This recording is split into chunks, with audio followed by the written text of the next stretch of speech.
2 Timothy 1:7 చదవండి. దేవుడు మనకు శక్తియు ప్రేమయు ఇంద్రియ నిగ్రహమును గల ఆత్మని ఇచ్చిన కానీ పిరుగుతనము గల ఆత్మను ఇయ్యలేదు. హల్లెలూయా, హల్లెలూయా. దేవుడు మనకి ఎలాంటి ఆత్మను దయచేశాడంట? శక్తియు ప్రేమయు ఇంద్రియ నిగ్రహమును గల ఆత్మని దయచేశాడంట, కానీ పిరిగితనపు ఆత్మను ఇవ్వలేదంట. హల్లెలూయా, హల్లెలూయా, హల్లెలూయా. దేవుడిచ్చినటువంటి ఆత్మను కనుక మనం నిజంగా పొందుకున్నట్లయితే మనలో ఏముంటుంది అనమాట? బలం ఉంటుంది. 2 ఏముంటుంది తెలుసా? ప్రేమ ఉంటుంది. 3 ఏముంటుంది తెలుసా? ప్రతి దాన్ని చూసి మనము కంట్రోల్ తప్పిపోయే వారముగా కాదు కానీ దేనినైనా జయించగలిగే ఇంద్రియ నిగ్రహములు, సర్వేంద్రియాలను మనం ఏం చేయగలం అనమాట? కంట్రోల్లో పెట్టుకోగలం అనమాట. హల్లెలూయా. కన్ను చూసిన ప్రతి దాన్ని కోరుకుంటుంది, కానీ మన శరీరము, మన యొక్క మనసు, మన యొక్క హృదయము ఏం చేస్తుంది అనమాట? దాన్ని కంట్రోల్లో ఉంచుతుంది. కంట్రోల్లో ఉంచుకునే విధముగా ఆత్మ చెప్పినట్లుగా శరీరాన్ని ఏం చేస్తానమాట? ట్యూన్ చేస్తాం. ఇది లేనటువంటి వాళ్ళు ఏం చేస్తారంటే కన్నులు చూసిన దాన్ని కోరుకుంటుంది, చెవులు విని దాన్ని బట్టి మాట్లాడుతాయి. హృదయము ఇక ఒక చోట స్థిరంగా ఉండదు, సంచలత్వంతో ఉంటుంది అనమాట. ఒక దానిపైన కాన్సన్ట్రేట్ చేయలేరు. దేవుడు మనకి శక్తియు ప్రేమయు ఇంద్రియ నిగ్రహమును కలిగినటువంటి ఆత్మని ఇచ్చాడంట, కానీ పిరిగితనపు ఆత్మనివ్వలేదు. దేవుని యొక్క ఆత్మ మనకి ఏమిస్తుందంటే మొట్టమొదటిగా బలాన్ని ఇస్తుంది. మనము బలహీనలము కాదు అని రుజువుపరుస్తుంది దేవుని యొక్క ఆత్మ. దేవుని యొక్క ఆత్మ మనపైకి వచ్చినప్పుడు నిజంగా ఎన్నో దినాల నుంచి నువ్వు ఉపవాసం ఉండి దేవుని యొక్క పరిశుద్ధాత్మ కొరకు, నువ్వు ఆ అనాయింటింగ్ కొరకు, ఆ అభిషేకము కొరకు ఎదురు చూసే స్త్రీవైనా పురుషుడివైనా దేవుని మందిరంలో నువ్వు అలాగ గడుపుచున్నప్పుడు, నువ్వు నీరసించిపోయి ఉన్నప్పుడు, పరిశుద్ధాత్మ నీ పైకి వచ్చినప్పుడు నువ్వు వెంటనే ఏం పొందుకుంటావు తెలుసా? బలాన్ని పొందుకుంటావు, శక్తిని పొందుకుంటావు. ఎంత శక్తి వస్తుందో తెలుసా? అన్ని రోజులు నువ్వు ఉపవాసం ఉన్న స్త్రీ వలె ఉండవు, నీరసించిపోయినటువంటి స్త్రీ వలె ఉండవు. నీ మాటలో ఏమొస్తుందో తెలుసా? శక్తి వస్తుంది. నీ నడకలో శక్తి వస్తుంది, నీ క్రియలలో శక్తి వస్తుంది. ఫిజికల్గా, మెంటల్గా, స్పిరిచువల్గా అన్నిటిలోనూ కూడా బలాన్ని ఇచ్చేది ఏంటో తెలుసా? దేవుని ఆత్మ. ఆ ఆత్మను పొందుకోవడానికి మనము ప్రతి నిమిషము కూడా ఏం చేయాలో తెలుసా? ఎదురు చూడాలి, ప్రాకులాడాలి. దేవుడు అందుకే చెప్పాడు, ఒక మనుష్యుడు నీటి మూలముగాను ఆత్మ మూలముగాను జన్మిస్తేనే కానీ, అక్కడ అండు పెట్టాడు దేవుడు. అక్కడ అండ్ అంటే ఖచ్చితంగా ఆ మనిషి నీటి మూలముగాను ఆత్మ మూలముగాను ఖచ్చితంగా జన్మించాలి. ఆరపెట్టలే, నీటి మూలముగాను లేదా ఆత్మ మూలముగాను అని చెప్పలే. ఖచ్చితంగా ఆ మనిషి ఏం పొందాలన్నమాట? ఆత్మను పొందుకోవాలి. అపోస్తల కార్యము 1వ అధ్యాయంలో మీరు గమనించినట్లయితే 8వ వచనం చదవం ఒకసారి త్వరగా. ఆయనను పరిశుద్ధాత్మ మీ మీదకి వచ్చినప్పుడు మీరు శక్తి నొందెదరు కనుక మీరు యెరూషలేములోను యూదయ సమరయలోను బూది గంతముల వరకు నాకు సాక్షులై ఉందురని మీతో చెప్పాను. వారితో చెప్పాడు దేవుడు. ఏమనంట? పరిశుద్ధాత్మ మీ మీదకి వచ్చినప్పుడు దేన్ని పొందుకుంటారంటల్లో? శక్తిని పొందుకుంటారు. హల్లెలూయా. ఎప్పుడైతే పెంతెకొస్తు రోజున ఆ పరిశుద్ధాత్మ వారిపైకి వచ్చిందో, వారి శక్తిని పొందుకున్నటువంటి ఆ శిష్యులందరూ కూడా ఏం చేశారు తెలుసా? అన్ని జాతి ప్రజల ముందు, అనేకల ముందు, వేల కొలది ప్రజల ముందు దేవుని యొక్క నామాన్ని ఏం చేస్తున్నారు? వాళ్ళు ఘనపరుస్తున్నారు. ఆయన కొరకు సాక్షులుగా ఉన్నారు. వారిలో ఏమొచ్చిందో తెలుసా? తెగువ వచ్చింది. ఛాలెంజింగ్గా మాట్లాడుతున్నారు. అంతకుముందు ఉందా తెగువ? ఉందా? పిరికివారుగా ఉన్నారు. అంతకుముందు ఏం లేదనమాట. దేవుని యొక్క ఆత్మ లేదు.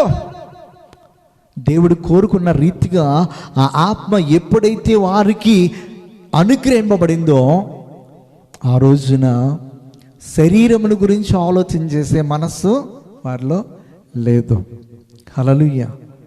ఈ రోజున చాలామంది క్రైస్తవులు నేటికి కూడా మా ఒంటికి, మా ఇంటికి ఏమి దొరుకుతుందని చెప్పి ఎదురు చూస్తున్నారంటే, ఇంకను వారి యొక్క దేహాలలో దేవుని యొక్క ఆత్మ పరిపూర్ణత వారిలో లేదు.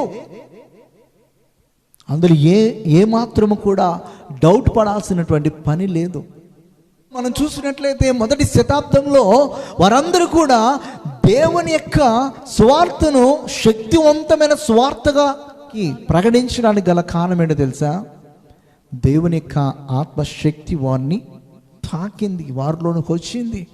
ఆ బలము ఎప్పటి వరకు కాపాడుకోగలిగారంటే వాళ్ళు కడవరి వరకు కాపాడుకున్నారు. ఈ రోజున చాలా మందిలోనికి వస్తుంది ఇది పరిశుద్ధాత్మ శక్తి అనేది. కానీ నేటికి కూడా చాలామంది ప్రభు కొరకు జీవించేవాళ్ళ కేవలము దేవుడు ఏదైతే చెప్పాడో అది మాత్రమే చేయడానికి, దేనిని కూడా లక్ష్య పెట్టుకోకుండా వారికి కలిగే శ్రమలు కావచ్చు, కుటుంబ పరిస్థితులు కావచ్చు, రోగాలు కావచ్చు, దేనిని లక్ష్య పెట్టుకోకుండా నేటికి కూడా అలాంటి స్వార్థ పరిచర్య చేసేవాళ్ళు చాలామంది ఉన్నారు.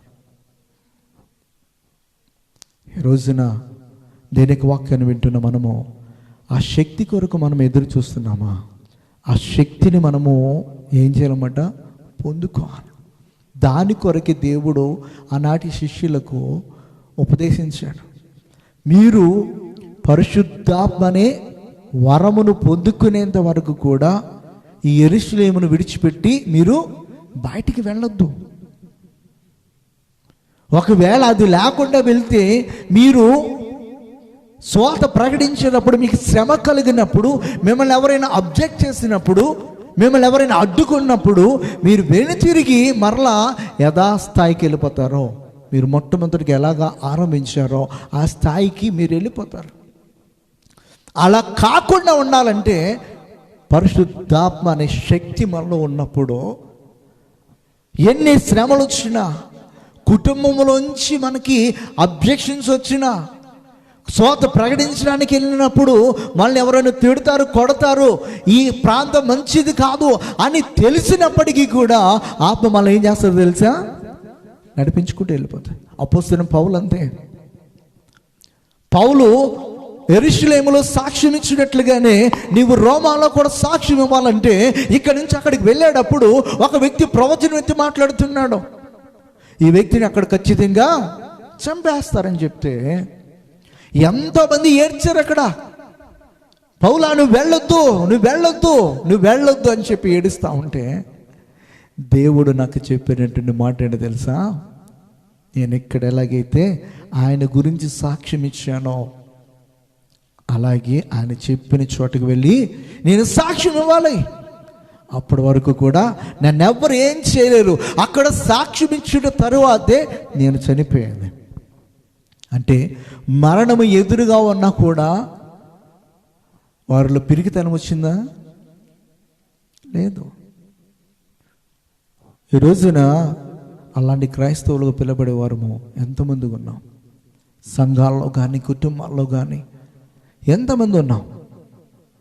పరిస్థితులను చూసి పాడిపోయే క్రైస్తవులు ఉండిపోయాము. కానీ పరిస్థితులు ఎలాగున్నా నా ప్రభు కొరకు నేను నిలబడాలి, నా ప్రభు యొక్క ఆత్మ నాలో పనిచేస్తుంది, నా ప్రభు ఏది సెలవిస్తాడో దాని కొరకే నేను బ్రతకాలి అని చెప్పేసి ధైర్యం కలిగి ఎంతమంది మనము నిలబెడుతున్నాం అన్నది ఆలోచన చేసినట్లయితే బహు కొద్దిమంది మాత్రమే ఉంటున్నారు. ఆ రోజు నా శిష్యులు ప్రపంచాన్ని ప్రభావితం చేయగలిగారు, దేశాలను కదిలించగలిగారు. ఎందుకంటే వారిలో ఉన్న పరిశుద్ధాత్మకు వారు లోబడ్డారు. ఆ పరిశుద్ధాత్మ శక్తిని వారు ఆధారం చేసుకున్నారు, వారిని ఆధారం చేసుకోలేదు. 1 కొరింథీ 2:4-5 చదవండి ఒకసారి. మీ విశ్వాసం మనుషుల జ్ఞానమును ఆధారము చేసుకొనక దేవుని శక్తిని ఆధారం చేసుకోవాలంట. హల్లెలూయా. మనకి విశ్వాసము అక్కడ వాళ్ళు ఏదో చేశారో, వాళ్ళకి ఎంత జ్ఞానం ఉందో వాళ్ళ జ్ఞానాన్ని చూసి కాదు, కానీ దేవుని యొక్క శక్తిని ఆధారం చేసుకోవాలి. మనకున్న జ్ఞానంతో మనం ఏదైనా చేయగలము అని చెప్పేసి దేవుని యొక్క స్వార్థ చేయడానికి రాకూడదు, కానీ దేవుని యొక్క శక్తిని ఆధారం చేసుకొని స్వార్థ ప్రకటించడానికి రా. ఐఏఎస్ ఆఫీసర్స్ని లేదంటే పెద్ద పెద్ద సైంటిస్టులని దేవుడు పిలవట్లే. దేవుడు ఏమైనా పిలుస్తాడు తెలుసా? ఎవరైతే దేవుని నిజముగా ఆధారం చేసుకొని ఆయన శక్తిని ఆధారం చేసుకొని స్వార్థ ప్రకటించాలని, ఆయన కొరకు బ్రతకాలని ఎవరైతే తీర్మానం తీసుకుంటారో అలాంటి వారిని దేవుడు చూస్తాడు. ఆ 1 కొరింథీలోనే చెప్తాడు. అక్కడ మీరు గమనించినట్లయితే 26 నుంచి చదవండి. 1 అధ్యాయం. సహోదరులారా, మిమ్మును పిలిచిన పిలుపును చూడిడి. మీలో లోకరీతిని జ్ఞానులైనను గానులైనను గొప్ప వంశపు వారైనను అనేకులు పిలువబడలేదు. కానీ ఏ శరీరు దేవుని ఎదుట అతిశయింపకుండునట్లు జ్ఞానులను సిగ్గుపరచుటకు లోకములో నుండి వెర్రివారిని దేవుడు ఏర్పరచుకొని ఉన్నాడు. బలవంతులైన వారిని సిగ్గుపరచుటకు లోకములో బలహీనులైన వారిని దేవుడు ఏర్పరచుకొని ఉన్నాడు. ఎన్నికైన వారిని వ్యర్థము చేయుటకు లోకములో నీచులైన వారిని, తృణీకరింపబడిన వారిని, ఎన్నిక లేనటువంటి వారిని దేవుడు ఏర్పరచుకొని ఉన్నాడు. హల్లెలూయా. ఈ రోజున ఏ శరీరం కూడా నా టాలెంట్ని బట్టి నేను వాడబడుతున్నాను అని చెప్పడానికి ఎవరికీ లేదు. ఎవరైనా ఒకవేళ తన టాలెంట్ని చూసి అతిశయిస్తే, సాతాన్ని ఎలాగైతే దేవుడు పక్కన పెట్టాడో అలాగే నా జ్ఞానాన్ని బట్టి, నన్ను బట్టి నా సంఘం ఎలాగుంది, నన్ను బట్టి ఈ యొక్క ఇంతమంది జనాలు నాకు ఫాలోయింగ్ ఉంది అని చెప్పేసి అనుకుంటే కనుక దేవుడు తీసుకుని వెళ్ళి ఎక్కడ పడేస్తాడు తెలుసా? మూలన పడేస్తాడు. మన జ్ఞానము కాదు ఆధారం చేసుకునేది. దేన్ని ఆధారం చేసుకోవాలన్నమాట? దేవుని శక్తిని ఆధారం చేసుకోవాలి. ఆ శక్తి ఎక్కడి నుంచి వస్తుంది అనమాట? పరిశుద్ధాత్మ ద్వారా మనకు వస్తుంది. లూకాసు వార్త 1 అధ్యాయం 80 వచనం. శిశువు ఎదిగి ఆత్మయందు బలము పొంది ఇజ్రాయిలుకు ప్రత్యక్షమగు దినము వరకు అరణ్యములో ఉండెను. హల్లెలూయా. ఎవరి శిశువు? అది ఈయన గారు ఎక్కడున్నాడంట? అరణ్యములో ఉన్నాడంట. ఎప్పటి వరకు? ఆత్మయందు బలము పొందుకునేంత వరకు కూడా. హల్లెలూయా. దేవునికి వాక్యాన్ని వింటున్నప్పుడు పరిశుద్ధాత్మ యొక్క శక్తిని మనము గ్రహించాలి. లూకాసు వార్తలో 2వ అధ్యాయంలో 40 వచనం చదవండి. బాలుడు జ్ఞానముతో నిండుకొనుచు ఎదిగి బలము పొందుచుండెను, దేవుని దయ ఆయన మీద ఉండెను అంటాడు. బాలుడు జ్ఞానముతో నిండుకొని ఎదిగి బలము పొందుచుండెను. హల్లెలూయా. బలము దేని ద్వారా వస్తుందంటే దేవుని యొక్క ఆత్మ ద్వారా. హల్లెలూయా. ఆ ఆత్మ ద్వారా ఆ శక్తిని మనము పొందుకోవాలి. 1 కొరింథీలో 4వ అధ్యాయంలో 20వ వచనం ఒకసారి చదవండి. 4:20. దేవుని రాజ్యము మాటలతో కాదు, శక్తితోనే ఉంది. హల్లెలూయా. దేవుని యొక్క రాజ్యం ఏంట? దేంతో ఉందంట? మాటలతో కాదు, శక్తితోటే ఉంది. హల్లెలూయా, హల్లెలూయా. దేవుడు మనకి ఎలాంటి ఆత్మను ఇచ్చాడంట? శక్తి కలిగినటువంటి ఆత్మము. హల్లెలూయా. ఆ శక్తి కలిగినటువంటి ఆత్మను మనము ఏం చేయాలో తెలుసా? ఆర్పివేయకోకుండా బ్రతకాలి. కొంతమంది ఆర్పేస్తూ ఉంటారు, ఆర్పివేయకూడదు. దేవుడు మనకిచ్చిన దాన్ని కాపాడుకోవాలి.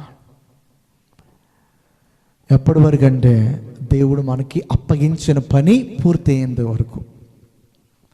పూర్తి అయిపోయిన తర్వాత ఆత్మ తాను దయచేసిన తండ్రి అద్దెకి వెళ్ళిపోతుంది. పని అయిపోయిన తర్వాత ఏంటి? అది ఎక్కడి నుంచి వచ్చిందో అక్కడికి వెళ్ళిపోవాలి. ఆత్మ తాను దయచేసిన తండ్రి అద్దెకి వెళ్ళిపోతుంది. మొన్నైనది తిరిగి మొన్న అయిపోతుంది. పిలుపు ఎప్పుడు వస్తుంది అనుకుంటున్నారు మనకి? నిజంగా దేవునితో నడిచే వాళ్ళకి దేవుడు మనము తల్లి గర్భములో ఉన్నప్పుడు మన దినములను, మన యొక్క నెలలను, మన సంవత్సరములను, మన వెంట్రుకలను అన్నిటిని లెక్కగట్టాడు. అవి పూర్తి అవ్వకోకుండా మనల్ని పిలవడు. ఒకవేళ పిలిచాడు అంటే నువ్వు చేసే పాపిష్టి పనులకి భూమి మీద ఇంకా గడువిస్తే భూమి పాడైపోతుందని చెప్పి దేవుడు అర్థాంతరంగా పీకేశాడని లెక్క. శుద్ధాత్మ వల్ల మనము శక్తిని పొందుకుంటాం. రెండోది ఏంటనమాట? ప్రేమ. హల్లెలూయా. ఈ లోక ప్రేమలు గతించిపోతాయి, కానీ దేవుని యొక్క ప్రేమ శాశ్వతమైనది. దేవుని ప్రేమ నిస్వార్థమైన ప్రేమ. ఈ లోకంలో ఉండేటువంటి ప్రేమలు ఎలా ఉంటాయంటే, అందాన్ని చూసే ప్రేమలు ఉంటాయి, ఆస్తిని చూసే ప్రేమలు ఉంటాయి, ఐశ్వర్యాన్ని చూసే ప్రేమలు ఉంటాయి, వస్తువును చూసి ప్రేమించే ప్రేమలు ఉంటాయి. ఇంకా చూసినట్లయితే వాళ్ళ స్టేటస్ని బట్టి, వీటిని బట్టి, అన్నిటిని బట్టి. కానీ అవన్నీ పోయిన తర్వాత ప్రేమ వాటితో పాటు కొట్టుకుపోతుంది. హల్లెలూయా. కానీ యేసయ్య మనం ఇంకనూ పాపులుగా ఉండగానే మనం ప్రేమించిన దేవుడు. మనం ఇంకని లోకంలో పాప సంబంధమైన వారముగా ఉన్నప్పుడు ఆయన మనల్ని ప్రేమించిన దేవుడు. మనపై జాలిపడిన దేవుడు, మనపై దయ చూపించినటువంటి దేవుడు. ఆ ప్రేమ చేత మనల్ని నింపాలని ఆయన ఎదురు చూస్తూ ఉన్నాడు. దాన్ని అగాపే లవ్ అంటారన్నమాట. ఏలవది అగాపే ప్రేమ. ఈ లోక ప్రేమలన్నీ చాలా రకాల ప్రేమలు ఉంటాయి. ఈ ప్రేమలన్నీ కూడా దేన్నో దాన్ని ఆశించి ప్రేమించే ప్రేమలు. కానీ యేసయ్య దేన్ని కూడా ఆశించినటువంటి దేవుడు. ఆయన 1 యోహానులో 4:19 ఒకసారి, ఆయనే మొదట మనలను ప్రేమించను గనుక మనము ప్రేమించుచున్నాం. అసలు ఆయన మనల్ని ప్రేమించడానికి మన క్యారెక్టర్లో కానీ, రూపంలో కానీ, మనకున్నటువంటి మాట తీరులో కానీ, ఎందులో మనము దేవునికి ఇష్టలుగా కనబడతాము. మన నీతే దేవుని యొక్క దృష్టికి ఎలా ఉంటుందంట? ఒక మురికి కూపం వల్ల ఉంటుంది, మురికి గుడ్డ వల్ల ఉంటుంది.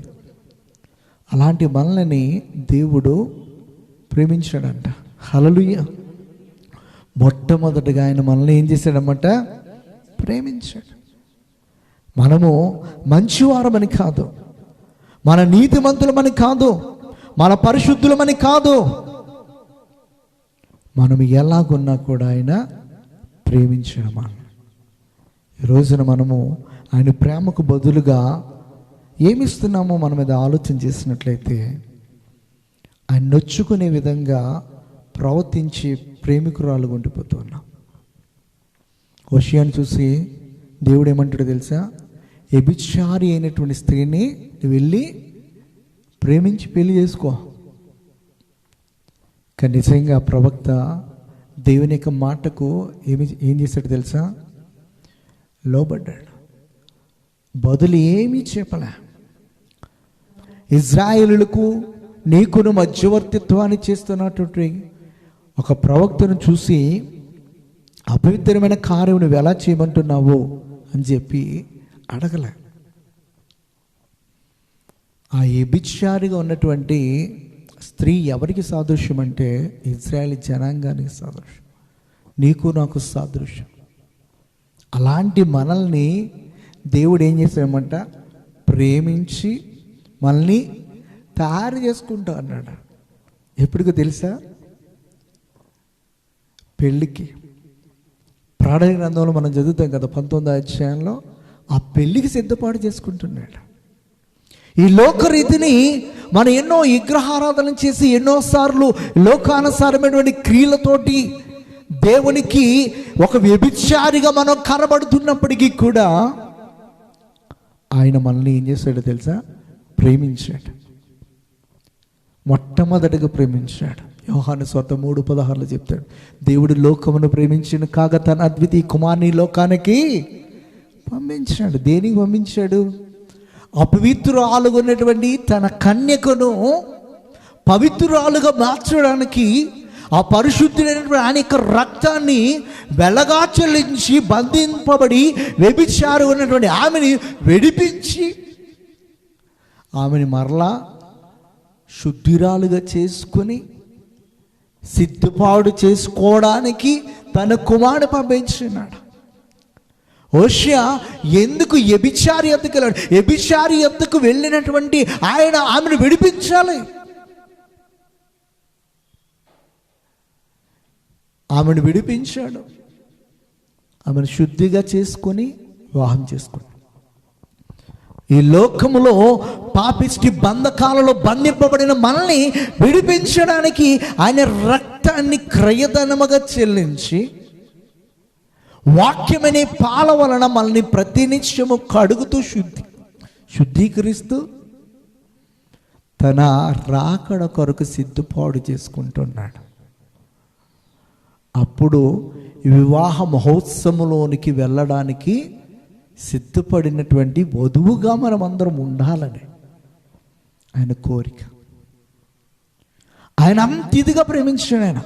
ఆయన ప్రేమించిన ప్రేమను చూస్తే ప్రాణం పెట్టేనంతటిగా ప్రేమించాడు ఆయన. ఈ రోజున మనం ఇంట్లో వాళ్ళు కానీ మన బంధువులు కానీ స్నేహితులు కానీ చిన్న పని చేస్తే వాళ్ళని గుర్తు తెచ్చుకుంటామే. అంతకంటే పెద్ద కార్యం దేవుడు మన కొరకు చేశాడు. మొట్టమొదటిగా ఆయన మనల్ని ప్రేమించాడు కనుక మనం ప్రేమిస్తున్నాం. 2 తిమోతిలో 2:22 చదవండి ఒకసారి. 2:22 నీవు యవనేచ్ఛల నుండి పారిపోము, పవిత్ర హృదయులై ప్రభువునకు ప్రార్థన చేయువారితో కూడా నీతిని, విశ్వాసమును, ప్రేమను, సమాధానమును వెంటాడము. హల్లెలూయా. యవ్వనేచ్ఛల నుంచి నువ్వు పారిపో. పవిత్రమైన హృదయం కలిగి ప్రభువునకు ప్రార్థన చేయవారు వేటిని వెతుకుతారో వాటిని నీవు వెతుకు. సమాధానాన్ని, ప్రేమను, విశ్వాసమును, నీతిని ఏం చేయమన్నాడు అక్కడ? వెంటాడము. వాటిని వెతుకు, వాటిని కలిగి ఉండు అని చెప్పేసి దేని యొక్క వాక్యం సెలుస్తుంది. హల్లెలూయా. 1 యోహాను 4:10 చదవండి.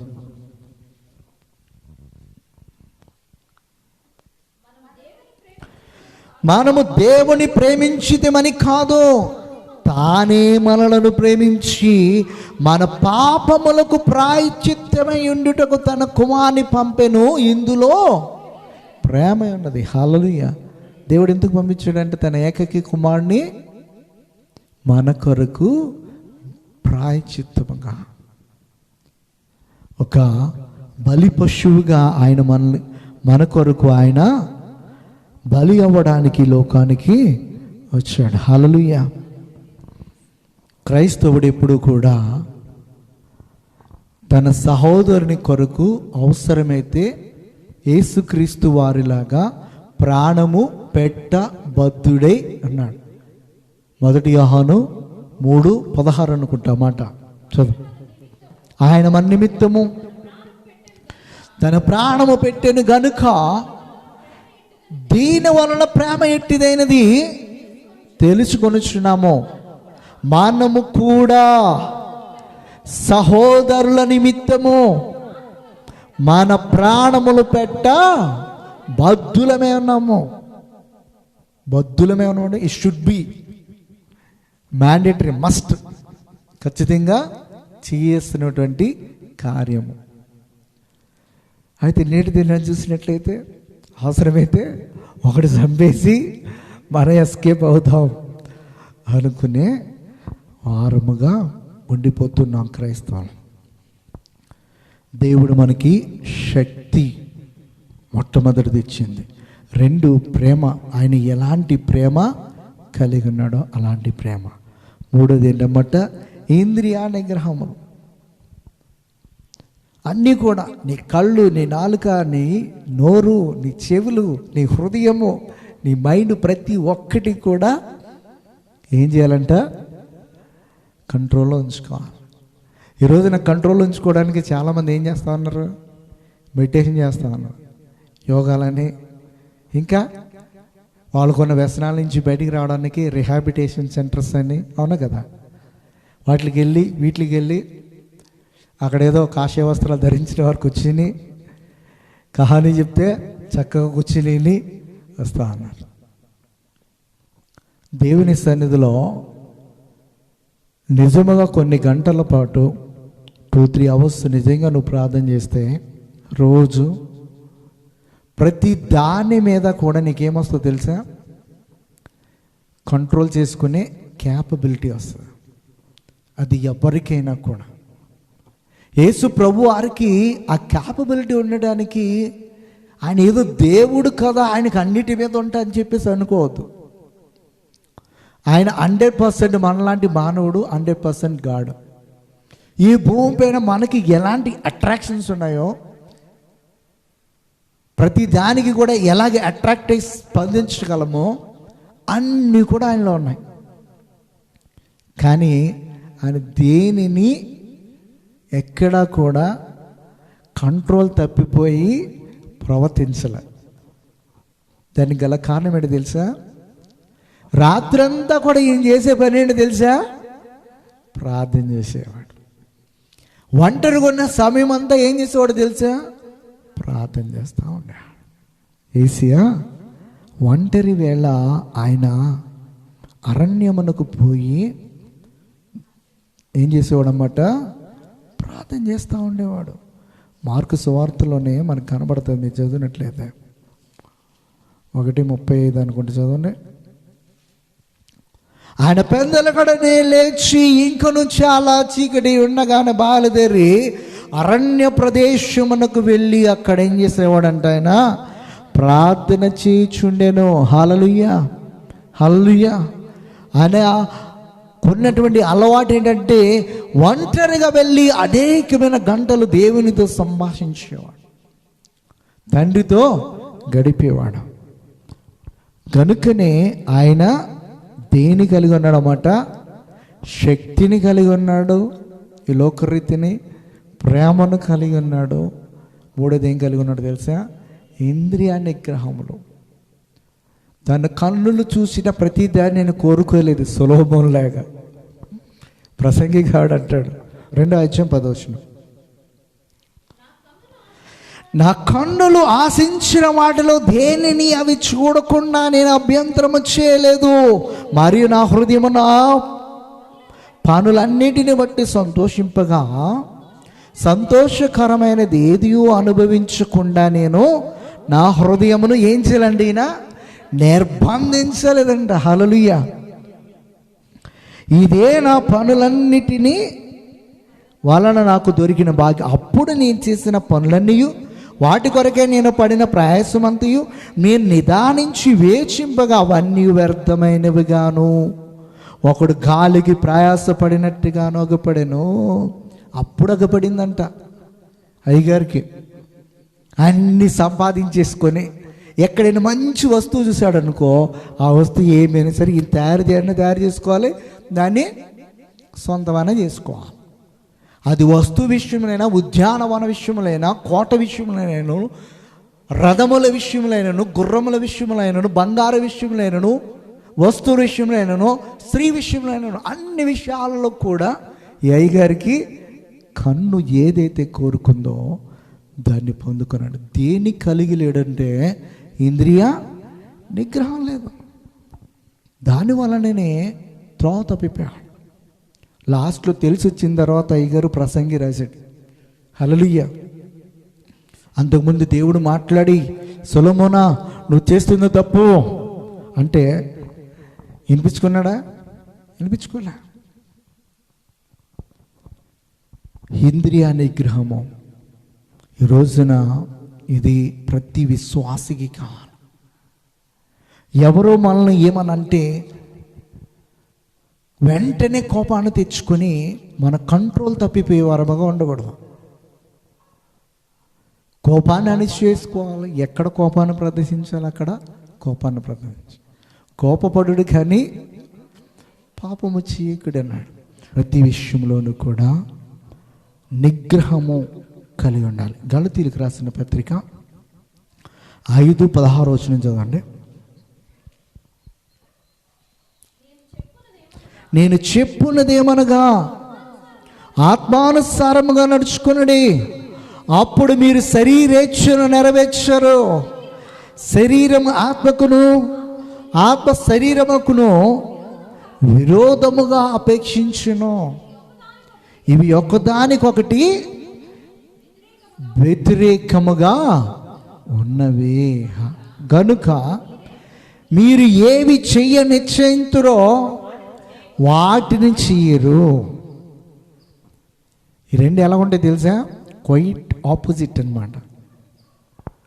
శరీరమేమో పడుకో అంటది, ఆత్మ ఏమంటది అన్నమాట, లేచి బుద్ధి లేనోడా ప్రార్థన చేయంటది.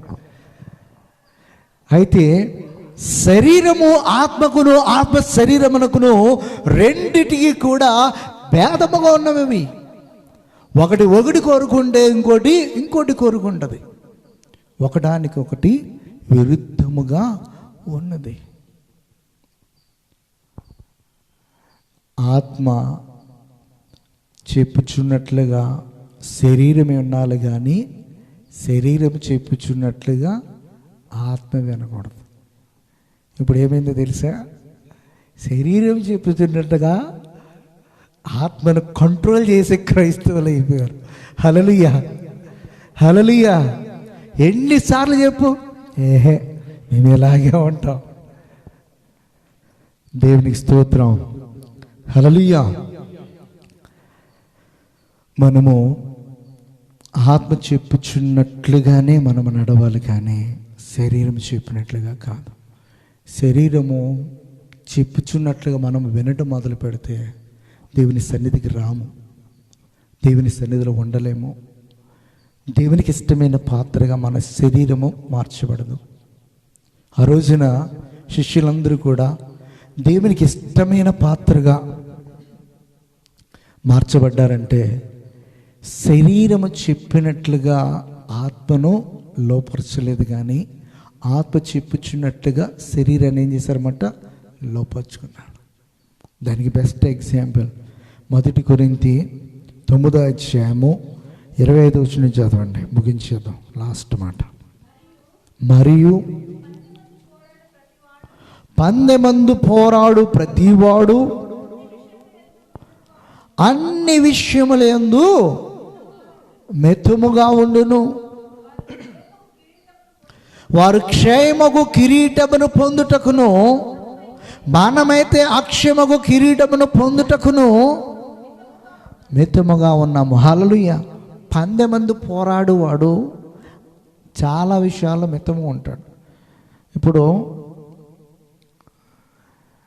సింధు కదా, మన టెన్నిస్లో ఏదో మెడల్ తెచ్చింది కదా, ఆమె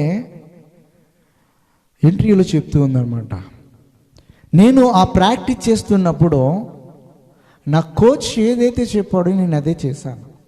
డైట్ విషయంలో ఎన్ని గంటలు పడుకోవాలో, ఎన్ని గంటలకు లేవాలో ప్రతిదీ కూడా. పందిలా పడుకుంటే మెడల్స్ రావు. నేను ఎన్ని గంటలు పడుకుంటా, నేను చికెన్, మటన్, ఫిష్ తింటానంటే రాదు. వాడు చెప్పిన డైటు, ఎంత తినాలో, ఏది తినాలో అన్నిటినీ కూడా మితముగా తినాలి. తగినంత ఎక్సర్సైజ్ చేయాలి. టైంకి ఎక్కడ ఉండాలి వాళ్ళు? ఎక్కడైతే ప్రాక్టీస్ చేయాలో కోర్టులో ఉండాలి, టెన్నిస్ కోర్టులో. ఇక ఇంట్లో వాళ్ళు చెప్పింది వినరాళ్ళు. ఇక ఎవరు చెప్పింది వినాలి? కోచ్ చెప్పినట్టు వినాలి. మరి మన కోచ్ ఎవరు? ఏసీయా? ఏసీ చెప్పినట్టు వింటున్నావా? వింటేనే అక్షయముకు కిరీటాన్ని పొందుకుంటాము. వింటేనే ఆయన ఉండే స్థలములో మనం ఉంటాము. వింటేనే ఆయన సింహాసనం మీద మనకు కూడా స్థానాన్ని ఇస్తాడు ఆయన. అన్నిటి యందు వారు ఎలాగైతే మితముగా ఉంటారో, మనం అక్షయమైన కిరీటమును పొందుకునేట కొరకు మనం కూడా మితంగానే ఉండాలని చెప్తున్నాడు. ఎవరో తెలుసా? అపోస్తలుడు పౌలు. ఇష్టానుసారంగా తినేసి ఇష్టానుసారంగా పడుకుంటే అయిపోదు. దైవజనుడు విలియం ఎడ్వర్డ్స్ అని ఒక మాట అంటాడనమాట. వాళ్ళమ్మ చెప్పిందంట, రాని దినాల్లో నిన్ను ప్రపంచ నలుమూలలకు పిలుస్తారు, వీలైతే 220 దేశాలను వెళ్తావు, కానీ 3 విషయాలు గుర్తుపెట్టుకున్నానని చెప్పిందంట. అందరు పిలుస్తారు, రకరకాల భోజనాలు, వంటకాలు అన్నీ వడ్డిస్తారు. వడ్డించినప్పుడు ఇంకా నీ కడుపు ఖాళీగా ఉండగానే చీకడికి వేసుకోవడం అలవాటు చేసుకొని చెప్పి. ఎంత చక్కగా చెప్పిందో తల్లి. ఏం చేయమంది? ఇంకను నీ ఆకలి తీరక మునిపే నీ చీకడికి వేసుకో. అంటే అర్ధాకలిగా తిను. పుల్లిగా తింటే నిద్ర వస్తుంది, స్వార్థ పని చేయలేం. అర్ధాకలి. ఎవరైనా పిలిస్తే ఎంత ఇస్తారు మీరు అని అడగొద్దు. ఎంత ఇస్తారు మీరు అని అడగొద్దు.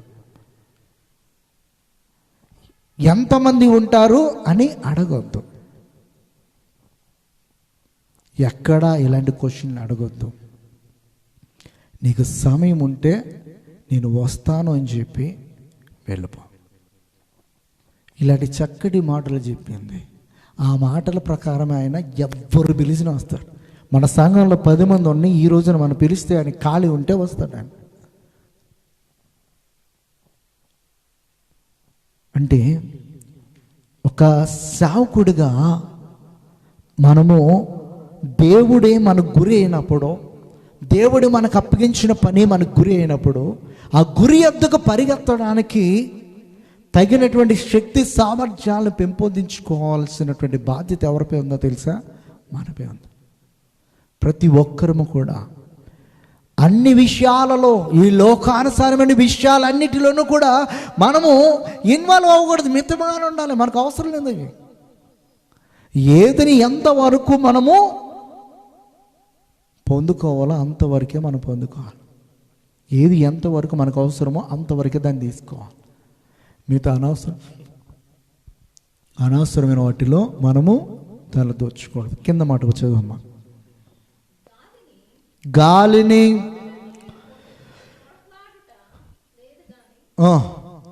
కాబట్టి నేను గురి చూడని వాని వలె పరిగెత్తువాడను కాను. ఏమన్నాడు ఇక్కడ? కాబట్టి నేను గురి చూడని వాని వలె పరిగెత్తువాడను కాను. గాలిని కొట్టినట్టు నేను పోట్లాడుట లేదు, కానీ ఒకవేళ ఇతరులకు ప్రకటించిన తరువాత నేనే భ్రష్టుడని పోదునేమో అని నా శరీరమును నలగగొట్టి దానిని లోపరుచుకుంటున్నాను. హల్లెలూయా. ఇతరులకు ప్రకటించిన తర్వాత నేను భ్రష్టుని అయిపోతానేమో అని చెప్పేసి నా శరీరాన్ని నేనేం చేస్తున్నాను అన్నాడు అక్కడ? దాన్ని నలగొడుతున్నాను. హల్లెలూయా, హల్లెలూయా. సేవ చేసే ప్రతి ఒక్కరు కూడా, విశ్వాసులైన ప్రతి ఒక్కరు కూడా వారి శరీరములను ఏం చేయాలో తెలుసా? నల్లగొట్టుకోవాలి. నల్లగొట్టుకునేటంటే వాక్యానుసారంగా. మనము అంతకుముందు వరకు లోకములో ఉంటూ చూసిన ప్రతిదాన్ని ఆశించే కళ్ళు, దానికోసము దేన్నైనా కూడా ఏ పని అయినా చేయడానికి వాక్యాన్ని పక్కన పెట్టి వాటి కోసం పరిగెలుస్తాం.